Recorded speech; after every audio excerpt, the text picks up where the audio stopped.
আগুন লাগলে একটা ফায়ার সার্ভিসে গাড়ি ঢুকাবেন কোন দিক দিয়া? আপনার পুরোটা বিল্ডিং আপনারা কি সরকার একেবারে তাদের সাথে জয়েন করে এইভাবে বিল্ডিং করার পারমিশন দিচ্ছে? তাহলে আপনি কি করছেন? রাস্তা আপনার যেটাই হোক, আপনি বিদ্যুতের তারের সাথে ঘেঁষে একদম পুরোটা জমি ধরে আপনি বিল্ডিং করতে পারবেন, এটা কি আপনাদের সরকার দিচ্ছে? আপনার নকশাটা করুন, নকশার সাথে আমি কি পাবো? নকশার সাথে অলরেডি আমরা পরিমাপ করছি উপরে, উপরের ছাদি তো মানে এটা প্রত্যেকটা ছাদি তো এরকমভাবে বর্ধিত করে। আমরা প্রায় দেখলাম যে মানে 5 ফিট করে চারিদিকে দেখিয়েছি। আমার একটা সিম্পল কথা বলেন, আমি বুঝলাম যে আপনার জায়গা আপনার ছাড়তে মায়া লাগে, আপনি ছাড়তে চান না, জায়গা তো সরকার নিচ্ছে না, কিন্তু আপনি যে বাড়াইতে বাড়াইতে নিচে যা একটু ছাড়ছিলেন, বাড়াইতে বাড়াইতে যে আপনি উপরে বিদ্যুতের তারের সাথে জোড়া দিচ্ছেন, এই যে এখানে একটা জংশন অবস্থা দেখেন, যদি এখানে একটা আগুন লাগে যে শর্ট সার্কিট হয়, আপনার বাড়ির লোকগুলো বাঁচবে? ওইটার দায় কে নিবে? এটা আমাকে সিম্পল একটা কথা বলেন। আমি রাজুকের নকশা, বিল্ডিং কোড, আইন কানুন সব কিছু বাদ দিলাম, তা আপনি তো এখানে নিজেও থাকেন না, আপনি তো ভাড়াটিয়া উঠাই দিচ্ছেন, এই ভাড়াটিয়ার জীবনের দায় নেবেন আমাকে বলেন কি করছেন? রাস্তা আপনার পাসপোর্ট ছাড়া ঠিক আছে, আপনি রাস্তা যখন ছাড়া দিচ্ছেন সেটা নিয়ে তো কথা হবে না। আপনার বাউন্ডারি কোনখানে? না বাউন্ডারি ডিসিতে এটা আমার নিচে 3 ফিট ঘর ছিল, পরে আর রাস্তা যেটাই হোক না কেন, আপনার এই বাউন্ডারি না এটা বাউন্ডারি ওয়ালও না, এটা বিল্ডিং এর 3 ফিট ঘর ছিল রে। নকশাতে কিন্তু এটা নকশার মধ্যে এই জায়গায় দেখানো আছে, এটা রাস্তা দেখানো আছে। আচ্ছা, আপনি যখন একটা লিস্ট ছাইড়া দিচ্ছেন তখন তো আর সেটা আমার জায়গা ছিল, সেই যুক্তি দেখানোর কোনো সুযোগ নাই। আপনি বাউন্ডারি এখানে নিয়েছেন, আপনার যেহেতু আপনার জায়গা, বাউন্ডারি এখানে নিয়ে এসে দেখাচ্ছে যে বাউন্ডারিটা আমার দূরে, কিন্তু আপনি যখন বলবেন আমার বাউন্ডারি থেকে এতখানি ভিতরে, বাসের ভিতরে আপনার বাড়ি হবে, তখন তো আপনি রাস্তা থেকে থাকতে পারবেন না। যে জিনিস আপনি প্রবলেমে যারা ছায়া দিচ্ছেন আর বিল্ডিং করার সময় সেটা মাপার সুযোগ নাই, ওইভাবে করলে তো সারা বাংলাদেশে কোথাও রাস্তাঘাট হবে না,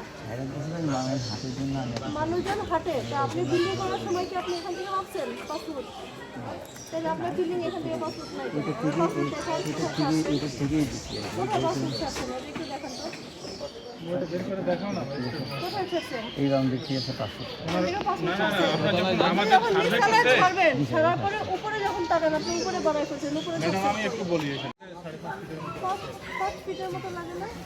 কম বেশি আর কি এভারেজ করছে, এভারেজে 6 ফিট দেখি। তো ওনার হচ্ছে 6 ফিট থাকার কারণে এটাকে 8 ফিট করার শর্ত দেওয়া হয়। তাহলে উনি 1 ফিট ছাড়বে আর ইনারা হয়তো পরবর্তীতে 1 ফিট ছাড়বে। তো ওনার তো 1 ফিট এখনো ছাড়া হয়নি, এই যে রাইট। আমি যেটা বললাম সেটা কি ঠিক না? আমি যেটা বললাম এটাই তো ঠিক। তো বললো স্যার পুরাতন, হ্যাঁ পুরাতন ভালো না, আপনি বললেন আপনি 5 ফিট ছাড়ছেন, তা আপনি যদি 5 ফিট ছাড়েন তাহলে তো দোতলায় বাড়ার কথা। এটা ছাড়ার পরে উনি বিল্ডিং তারপর তো সেটব্যাক দিবেন, সব বাদ দিলাম। আপনি বললেন 5 ফিট ছাড়ছেন, এখানে তো আমি পিছনে 5 ফিট পাই না, সামনে যদি 5 ফিট থাকে পিছনে বাড়ায় 5 ফিটের থেকে বাড়াই নিচ্ছি, দোতলায় পুরোটা কভার করে নিচ্ছেন। আপনি ছাড়ছেনটা কোথায়? খালি নিচতলায় এইটু আপনার নকশার মধ্যে কি ছিল যে সেটা নিচতলায় ছাড়তে হবে, উপরে ছাড়তে হবে না? আপনি বলেন।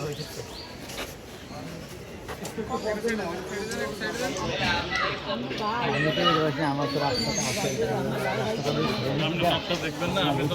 আমি যেহেতু আমার রাস্তাটা পাসপোর্ট আমার রাস্তাটা আছে, রাস্তা যদি আপনি ছাড়াই দিয়েছেন তাহলে আপনি নিচতলায় ছাড়লেন কেন? আপনাদের তাহলে ওই যুক্তিতে তো আপনার নিচতলায় ছাড়ার কথা না। ছাড়ছি যে ঠিক আছে যেহেতু না না না, আপনার যুক্তিতে তো আপনার নিচতলায় ছাড়ার কথা না, আপনি নিচতলায় ছাড়া দোতলায় বাড়াইলেন। আমি কি দেখাইতে পারি আমাদের আপনার ড্রয়িং আপনি দেখালে হবে না, আপনার রাজুকের ড্রয়িং দেখাতে হবে। রাজুকের ড্রয়িংয়ে নিচতলায় 5 ফিট ছেড়া দোতলায় সেটা আবার কভার করে নাও, এটা আমি আজ পর্যন্ত এই 1.5 বছরে আমি কোনো বিল্ডিংয়ে দেখিনি যেটা পারমিশন রাজুক দিচ্ছি। একটা দুইটা বিল্ডিং একটা দুইটা বারান্দা দেয়, সেটাও সেটব্যাকের ভিতরে থাকে। আপনার তো সেটব্যাকের ভিতরেই নেই, আপনার সেটব্যাকই নাই, তাহলে কেমনে হবে? আপনি ছাড়ছেন, আপনি আবার বাড়াই নিয়েছেন, আপনাদের দিকে উৎসাহ করে তারা আরও বাড়াইছে, ওই পাশে যখন বিল্ডিং করবে আরও বাড়াবে। একটা আগুন লাগলে একটা ফায়ার সার্ভিসে গাড়ি ঢুকাবেন কোন দিক দিয়া? নিচতলা দিয়ে ঢুকবে, দোতলা দিয়ে উঠবে কেমন? নকশা টকশা নিয়ে আসতে নকশা দেখাবে না, আপনি দেখাবে না।